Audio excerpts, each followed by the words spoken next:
Namaskar friends. In this video, we will learn about the subject Basic Electrical Engineering, Unit number 4, Electrical Machines. The major topic is three-phase induction motor. An induction motor is an AC electric motor in which the electric current in the rotor needed to produce torque is obtained by electromagnetic induction from the magnetic field of the stator winding. The induction motor is maintenance free and has high overloading capacity. Advantages: simple construction, robust, reliable, mechanically rugged,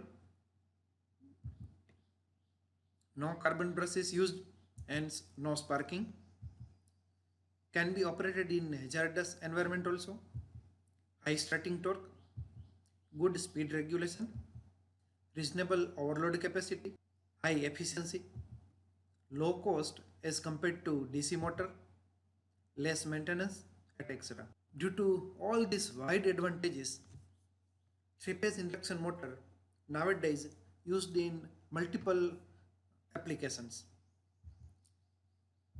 like compressors, blowers, industrial fans, cooling towers, water pumps, conveyors, elevators, machine tools, textile mills, rolling mills, grain mills, and so many other industries. Three-phase induction motors are heavy in power consumption, hence it is utilized for heavy loads. So these types of motors are majorly used in industries. Classification: depending upon the design of rotor, there are mainly two types of three-phase induction motor, namely squirrel cage induction motor and slip ring induction motor. This slip ring induction motor is also known as wound rotor motor. Construction: as seen from this figure, the induction motor has many parts, but the major parts are stator and rotor. Now let us understand the function of these different parts in a detail. Stator frame. The function of this stator frame is to protect the inner parts and support the core. The function of stator core is to provide housing to the stator winding. The function of stator winding is to produce rotating magnetic field. The function of rotor core is to provide housing to the rotor bars. The function of rotor bars is to produce rotor current.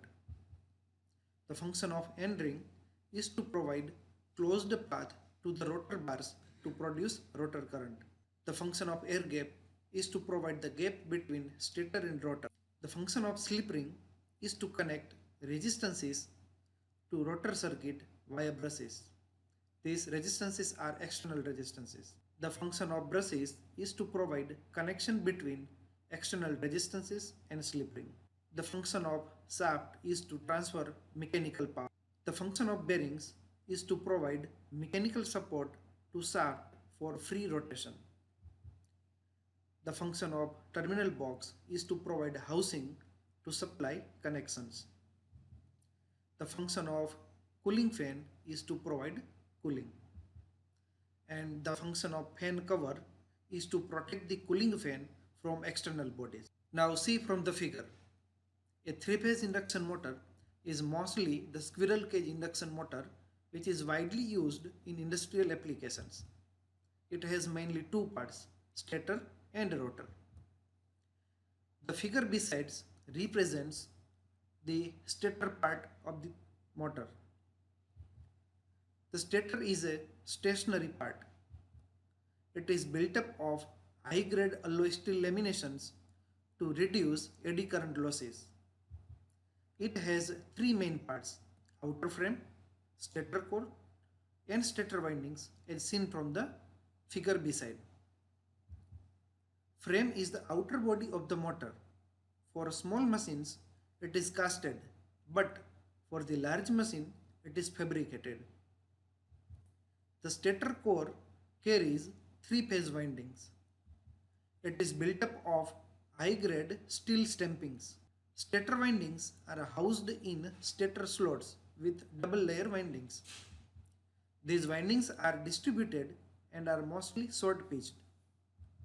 The stator is bound for a definite number of poles depending on the speed of the motor.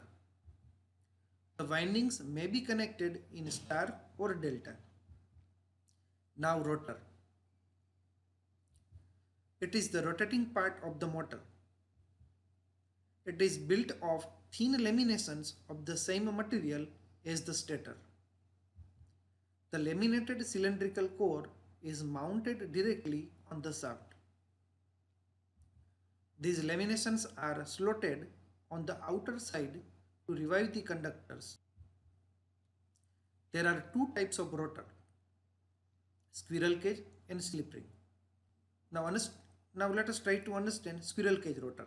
As seen from the figure, squirrel cage rotor consists of laminated cylindrical core.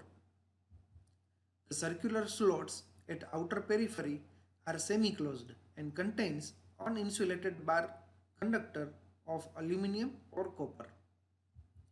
At the end of rotor, the conductors are short-circuited by heavy ring of copper or aluminum. This type of motor is widely used. It requires low maintenance also. Next is slip ring rotor or wound rotor.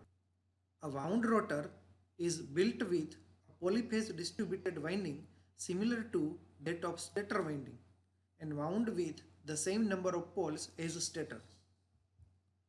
The terminals of rotor windings are connected to insulated slip rings mounted on the shaft.